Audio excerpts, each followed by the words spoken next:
Newcastle United have completed the signing of Yoane Wissa. Fabrizio Romano, here we go. David Ornstein confirming a 50 million fee. Brentford say it's 55 million fixed. Newcastle say 50 million with 5 million in add-ons.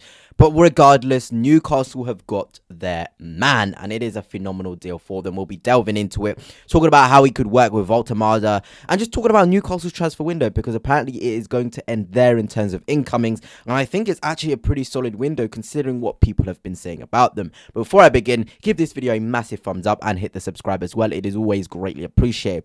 But yeah, I mean, Yoane Wissa went on strike, similar to Alexander Isak. Said he wasn't going to play for Brentford again. He wants to move. He thinks there was a fair fee agreed that Brentford rejected, and all of that malarkey. And obviously, Brentford fans are very upset.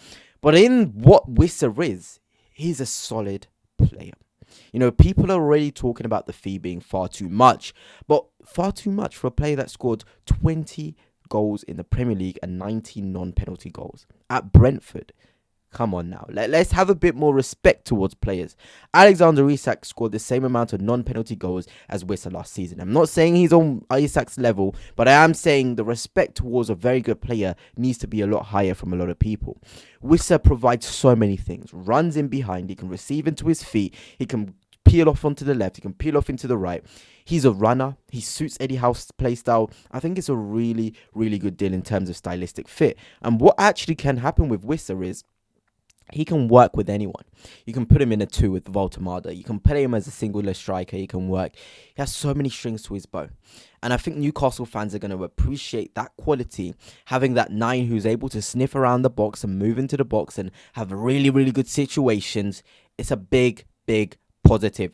And of course, we've got to talk about Alexander Isak. I know I did a Liverpool video, but this is for my Newcastle family. Isak, he was never going to have the mentality to perform to the levels of Wissa would this season if he did end up staying. So having a motivated player, having somebody who wants to play for Newcastle United, wants to be in the Champions League, is going to achieve his dream, is absolutely pivotal. It genuinely is pivotal to Newcastle United to have this sort of player in their side. And I do think he's going to surprise a lot of people. I think he's going to score 15 plus Premier League goals. And that is an incredible return, by the way, to score that many. I'm not sure if he'll be given penalties. I know that's a lot to talk about. He will be given the number 9 shirt. We do know that for a fact. So he's 9, Voltemada 27.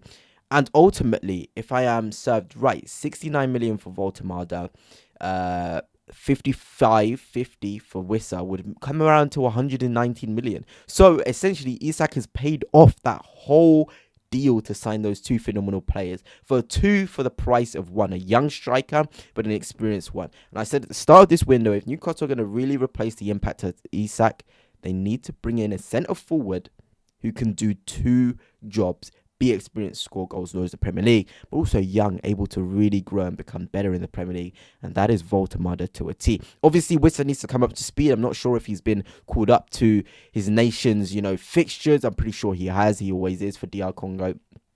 So we'll get up to speed, get a couple of minutes in those games. He's obviously been training away from Brentford, individual training a bit like Isak, but I fully expect him to start Newcastle's next game.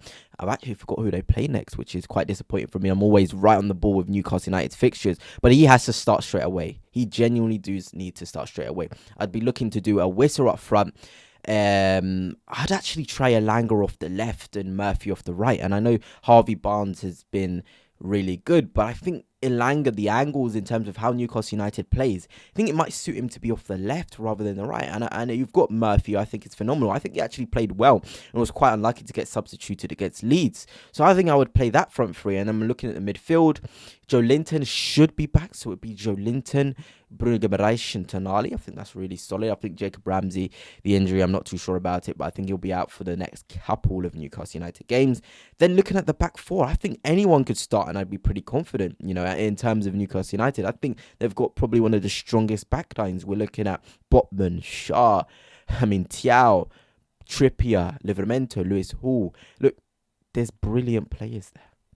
Really is for Newcastle United. When you're looking at that back line, you're looking at the goalkeepers. I'd probably switch out the goalkeepers now. Nick Pope is great, but Newcastle need to progress the ball better. And Ramsdale's one of the best young goalkeepers with the ball at his feet. I know this, obviously, because I had him at my club. But, he just needs the rhythm. Give Ramsdale games. He'll do the shot-stopping stuff that Nick Pope does. He'll do the cross-claiming stuff as well. He'll be brilliant in build-up. He'll find balls into the midfield. He'll be progressive into the centre-forward as well. He has to start very, very soon if Newcastle want to push forward and get some wins. And I know a lot of you guys would have been disappointed with a point against Leeds. I didn't talk about that game in depth. Wanted to let you guys really come to that result and talk about it later in terms of the transfer window. But with Wissa and Voltemada, I think that Leeds game becomes a victory. 100%. I think so. It's as simple as that. Newcastle had a solid 9 in there. That would have been a win. And it gives me a chance to actually talk about Osula because he is nearing an exit. He is going to join Frankfurt. Probably by the time when you see this video, he has joined Frankfurt for a fee of £30 million. Very, very good deal. So in essence, people talking about that Wissa 50 million fee, look, it's essentially 20 million if we're taking the Osula fee out of it. And I think that goal against Liverpool did him wonders because I don't think he's a 30 million player. Newcastle have doubled the amount that they actually paid for him in this sale.